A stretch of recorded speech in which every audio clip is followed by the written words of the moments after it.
Satlantas Polres Oku merilis hasil ungkap kasus peredaran knalpot racing yang tidak sesuai standar. Sedikitnya 1.000 unit knalpot racing yang diduga ilegal dimuat dalam mobil box besar berhasil diamankan oleh polisi berikut sopir dan kernetnya. Kasat Lantas Polres Oku AKP Sutrisno melalui Kanit Dekyasa Ibda Dedi mengatakan, penangkapan ribuan knalpot asal Lampung tersebut bermula dari laporan masyarakat yang sudah resah dengan bunyi bising dari motor yang menggunakan knalpot racing atau knalpot brong.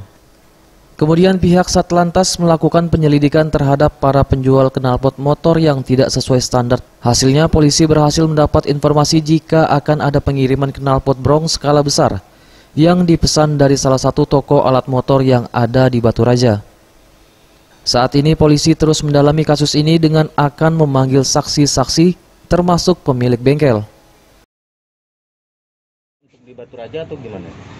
Kalau menurut informasi yang kita dapat bahwa sudah sering knalpot brong ini karena banyak jadi resah hingga kita melakukan analisa dan alhamdulillah membuahkan hasil ternyata ada pemasoknya. Dan informasinya itu ada, sudah beberapa kali mereka masuk. Kan yang kita lakukan sekarang ini melakukan penilaian terhadap kendaraan ini. Tapi kalau untuk barang-barangnya nanti kita dalami kembali apakah ini masuk dalam ranah pidana. Karena kalau untuk knalpot brongnya ini itu sudah melanggar aturan, jadi kita harus menilang. Dan juga ini bukan standarnya. Bagus Mihargo, Sriwijaya TV.